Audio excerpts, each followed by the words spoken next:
যারা বাতিল হয়ে গেছে তাদের কিছুই নাই, আর যারা আজকাল করছে তাদেরকে লাফাই লাফাই নেচে নেচে ঘর দিচ্ছে 7 ঘন্টা বেটা। কি কই জানবো? শুনতে পেলি না পেলি? কেন শুনতে পেলাম না? আমি যেমন এমনি করছি তেমনি আমি এমনি করে বলছি, তো আমার কাছে তো দাঁড়াইলো না যে কি বলতে চাইছে, দেখে এমনি কেন কেন হাত লাগছে, এমনি কেন করছে না। কি অভিযোগ আপনাদের? আমাদের অনেক অভিযোগ, এই মন্ডল পাড়ায় ঘর করে কি মরবো বর্ষাইলে? ঘর পান না? এবছর কত বর্ষা, ঘর কাটা পড়ে। ঘর কত লোক পেয়েছে, আমরা মেয়ে লোক সবার কি নাম জানি, তাদের ডবল ডবল ঘর। হ্যাঁ, আমার মিটিং এ মিছিল ডাকতে বলছে আমাদের পেট ভরে গেছে, তোরা যা।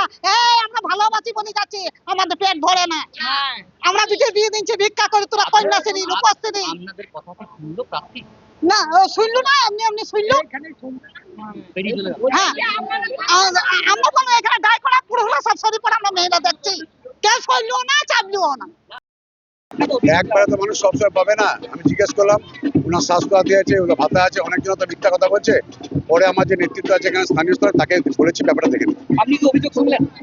অভিযোগ শুনলাম না, দু একজন বলছে মিথ্যা কথা বলছে, আমরা যে প্রকল্পগুলো আছে হয়তো অর্ধেক সবটা পাইনি, এরকম 2-4 জন থাকবে। আমি বলেছি এখানে লোকাল যে আমার নেতৃত্ব আছে আমাদের মেম্বার, তাকে দেখে নিন।